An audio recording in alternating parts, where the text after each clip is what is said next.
Hello everyone.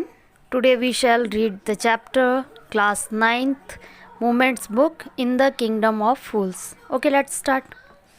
अब जैसे कि आपको चैप्टर के नेम से ही पता चल रहा है, in the kingdom of fools means मूर्खों का राज्य. ठीक है, तो मूर्खों के राज्य में क्या होता है? तो मूर्ख के राज्य में ना एक किंग और उसका मंत्री दोनों ही मूर्ख थे. तो जो राजा था वो चाहता था कि वो अपने राज्य में ना चीज़ों को वैसा नहीं करेगा जैसे मतलब अन्य जगह के जो राजा जो थे वो करते थे. तो वो डिसाइड करता है कि हम रात को दिन और दिन को रात में बदलने का वो फैसला करता है कि मतलब ऐसा होगा. तो उन्होंने ना मतलब पूरे गांव में मतलब ये ऑर्डर पूरे लोगों को आदेश दे दिया, ऑर्डर दे दिया कि दिन का काम रात में कर रहे हैं और दिन में सोए. तो कोई भी जो मतलब इस ऑर्डर को नहीं मानेगा ना उसे मतलब मार दिया जाएगा, तो ये सज़ा दी जाएगी. तो लोगों ने क्या किया, राजा के डर की वजह से उन्होंने मतलब उस ऑर्डर को फॉलो किया. उन्होंने मतलब काम अब क्या करते थे, वो दिन भर सोते रहते थे और रात में जगकर वर्क करते थे. तो ये सब देख के राजा और मंत्री बहुत खुश हुए कि मतलब लोगों ने हमारे ऑर्डर को फॉलो किया है. तो क्या होता है, एक बार ना एक गुरु और शिष्य उनके शहर में आते हैं. तो मतलब दिन का टाइम था, वो आते हैं डे के टाइम. तो देखते हैं मतलब बिल्कुल शांति फैली होती है. तो वो सोचते हैं मतलब कि दिन हो रहा है और इतना शांति कैसे इस शहर में ना. तो देखते हैं कि कोई काम भी नहीं हो रहा है. तो मतलब सरप्राइज़ हो जाते हैं कि मतलब इतना ज़्यादा वो. फिर देखते हैं कि लोग ना सो रहे होते हैं. तो जब घूमते घूमते इवनिंग हो जाती है तो क्या होता है, लोग उठने लगते हैं क्योंकि फिर अब उनका वर्क का टाइम हो गया था. अब रात भर तो उन्हें वर्क करना था. तो लोगों ने अब काम करना स्टार्ट कर दिया था, वर्क करना. अब गुरु और शिष्य मतलब पूरा इवनिंग घूमते रहे. तो घूमते घूमते उन्हें ना भूख लग गई थी. अब इवनिंग हो गई थी तो शॉप भी खुल चुकी थी. तो अब उन्होंने सोचा कि मतलब कुछ सामान ख़रीद लेते हैं और खा लेंगे फिर. तो अब जैसे ही वो शॉप में ख़रीदने जाते हैं तो वो प्राइस पूछते हैं सामान का ना. तो वो कहते हैं 1 डूडू. तो उस टाइम पे वहाँ पे उस शहर की जो करेंसी थी वो डूडू में थी. तो वो मतलब कुछ भी सामान, चाहे आप प्राइस खरीदो या बनाना, वो मतलब जो भी पूछते हैं ना सबका प्राइस जो था सेम था, एक ही था 1 डूडू, चाहे मतलब वो कितना ही कॉस्टली सामान क्यों ना हो. तो वो बहुत ज़्यादा खुश हुए, राजा और वो सॉरी जो गुरु और शिष्य थे बहुत ज़्यादा खुश हुए कि मतलब ये तो ऐसा तो उन्होंने मतलब कभी पहले सुना ही नहीं था कि मतलब 1 रुपये में मतलब मनचाहा फूड मतलब कुछ भी आप ले सकते हो, चाहे वो कितना ही कॉस्टली क्यों ना हो.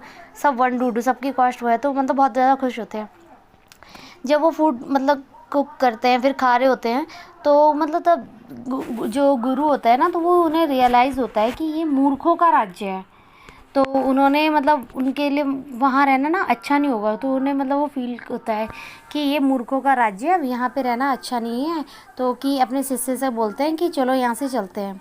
तो अब जो गुरु था, गुरु की बात मतलब शिष्य सुन रहा था. तो जो शिष्य था ना वो वहाँ से जाना नहीं चाहता था क्योंकि अब उसे मतलब ये इतनी सस्ती चीज़ें वहाँ पे मिल रही थी. तो उसने सोचा ऐसा तो कहीं और नहीं मिलेगा.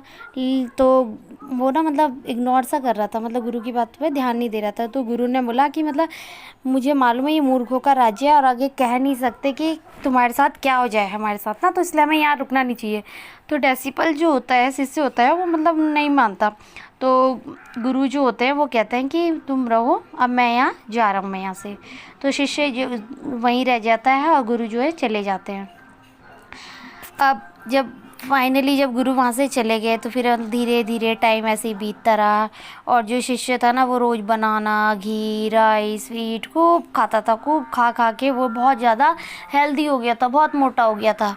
तो ये कहते हैं यहाँ पे मतलब आपकी बुक में कंपेयर की गई कितना मोटा हो जाता है जैसे कि गली का एक सांड होता है, बुल होता है जो, कि मतलब कि वैसा है, इतना हेल्दी हो गया था वो. तो एक दिन क्या होता है, एक चोर होता है, वो एक रिच मर्चेंट के घर में ना चोरी करने जाता है. तो जब वो चोरी करके सामान लेके आ रहा होता है तो सडनली जो वॉल होती है ना, दीवार जो होती है वो ना उसके ऊपर गिर जाती है और ऑन द स्पॉट उसकी डेथ हो जाती है. तो उसका जो भाई होता है चोर का, थीफ का, वो बाहर रहता है. तो मतलब वो देखता है कि मतलब उसका ब्रदर की डेथ होगी. और तो वो ना कंप्लेन लेके जाता है, राजा के पास जाता है क्या, तो और ब्लेम लगाता है ऑनर पे, जो मतलब जिसका घर था मर्चेंट का. तो उस पर ऑनर पे ब्लेम लगाता है कि उसकी वजह से उसके भाई की डेथ हो गई है. तो राजा ने ऑनर को बोला कि मतलब ऑनर को बुलाया जाए, उस मर्चेंट को बुलाया जाए. तो जब उसे बुलाया गया तो उसे बोला कि मतलब उस थीफ के डेथ की जिम्मेदार तुम हो, कि तुम्हारी वजह से मतलब उसकी डेथ हुई है। तो ऑनर कहता है कि माय लॉर्ड, मैं तो बेकसूर हूँ, मैंने कुछ नहीं किया है। मर्चेंट कहता है कि इसका रिस्पॉन्सिबल तो ब्रिकलेयर वाला है, जिसने ये दीवार बनाई थी, कि उसने अगर अच्छी दीवार बनाई होती तो दीवार टूटती नहीं और ना ही चोर मरता। तो राजा ने उसकी बात को सुना तो उसने कहा ठीक है, ब्रिकलेयर वाले को बुलाया जाए। अब ब्रिकलेयर वाले को बुलाया गया।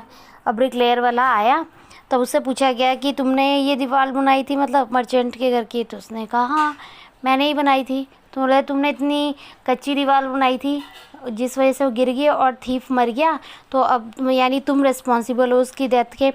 तो अब ब्रिकलेयर वाला कहता है माय लॉर्ड, मेरा कसूर नहीं है, क्योंकि जब मैं वो वॉल बना रहा था तो एक डांसिंग गर्ल वहाँ से बार बार गली में आ जा रही थी, जिस उसने एक एंकलेट मतलब पहन रखी थी, पायल पहन रखी थी, जिस वजह से मेरा माइंड जो है डाइवर्ट हो जा रहा था। तो मेरी आइज़ और माइंड वहीं चला जा रहा था, तो जिस वजह से मैंने बेड वॉल बना दिया। तो मैं कसूर मेरा नहीं है, कसूर उस डांसिंग गर्ल का है।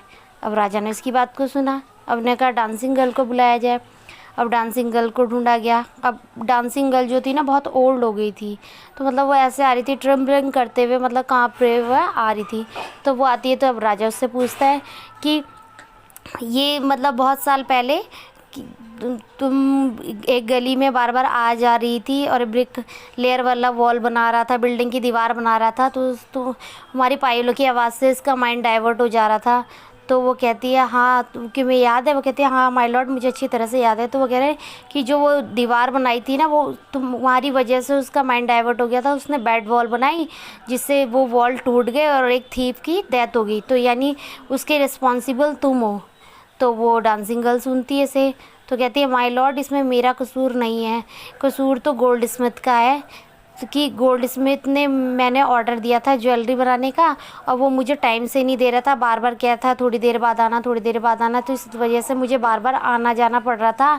तो इस वजह से इस ब्रिकलेयर वाले का माइंड डाइवर्ट हो गया।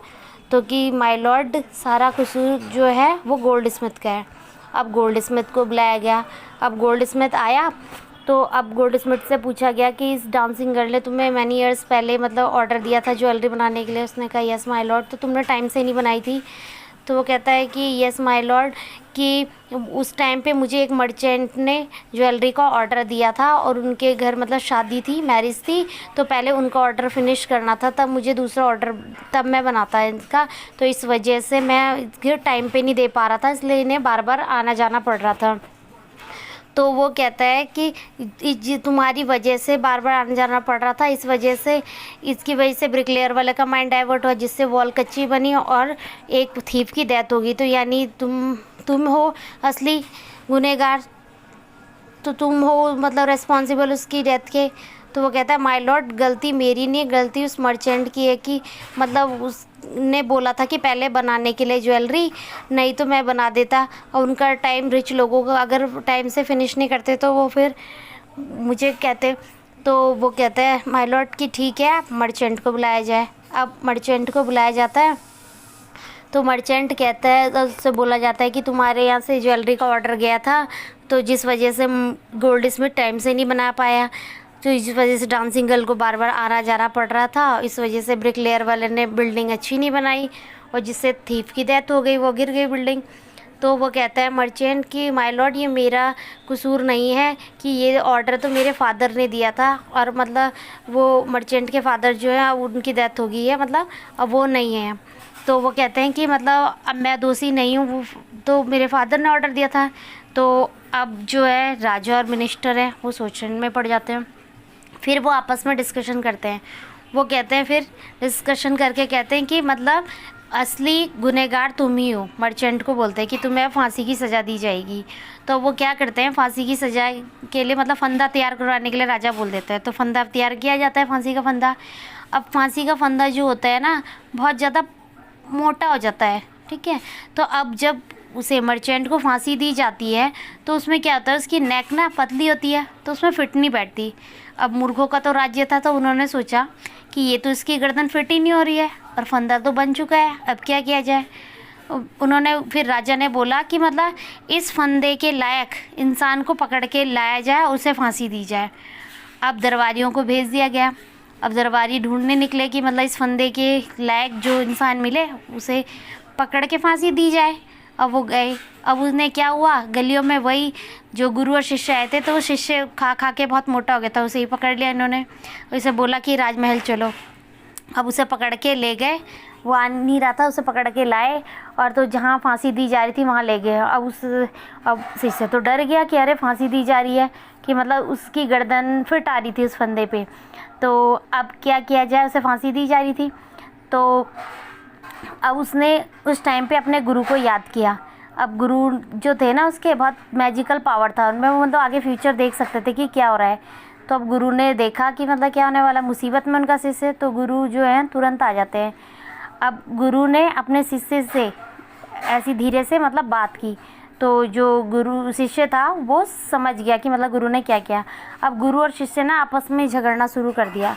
अब ये दोनों आपस में झगड़ रहे थे, तो राजा ने देखा, तो राजा ने पूछा गुरु से कि मतलब आप क्यों लड़ रहे हैं, क्या बात है। तो गुरु जो थे उन्होंने धीरे से कान में कहा, उन्हें कहा कि ये जो है मतलब ये न्याय का देवता है, और मतलब ये जो शहर है न्याय का देवता है, यहाँ पे न्याय होता है कि जो भी इस फांसी के फंदे पे पहले मरेगा वो अगले जन्म में राजा बनेगा, और जो दोबारा मतलब जो दूसरे नंबर पे जिसे फांसी दी जाएगी वो उसका मंत्री बनेगा।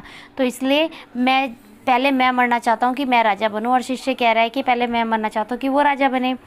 तो राजा ने सोचा, उसने कहा अच्छा ऐसी बात है। तो उसने क्या किया, अपने मंत्री से बात करी, और फिर उसने क्या किया, धीरे से गुरु और शिष्य को छोड़ दिया कि तुम दोनों जाओ।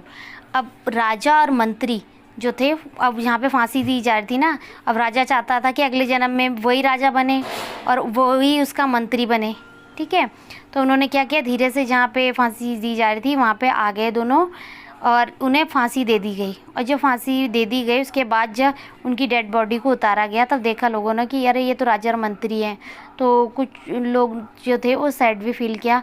अब लोगों ने सोचा कि मतलब अब हमारा राजा और मंत्री कौन बनेगा। तो अब उन्हें याद आई, गुरु और शिष्य की याद आई। तो उन्होंने क्या किया, गुरु और शिष्य की याद आई उन्हें। अब लोगों ने गुरु और शिष्य को देखा, उनके बारे में उन्हें याद आया, तो उन्होंने देखा, उन्होंने उनसे जाके प्रार्थना की गुरु से कि अब आप ही हमारे राजा बने और ये हमारे मंत्री शिष्य को। तो अब गुरु ने मना किया, तो लोगों ने कहा कि नहीं, अब आप ही बनिए, कि आप जैसा बुद्धिमान, हमें अपना राजा चाहिए। तो गुरु ने पहले तो मना किया, फिर गुरु ने कहा लेकिन आपको कुछ मतलब बैट लगाए कि एक शर्त माननी पड़ेगी। तो उन लोगों ने बोला कि हाँ जी हम ज़रूर मानेंगे। तो उन्होंने बोला कि आपको रात को रात और दिन को दिन ही मानना पड़ेगा, पुराने रूल को छोड़ना पड़ेगा, और कोई भी सामान वन डूडू में नहीं मिलेगा जैसे कि अन्य राज्यों में होता है। तो सभी लोग जो है अग्री हो जाते हैं, मतलब मान जाते हैं उनकी बातों को, गुरु और शिष्य की। तो अब गुरु और शिष्य राजा और मंत्री बन जाते हैं। I hope you all are enjoy this story.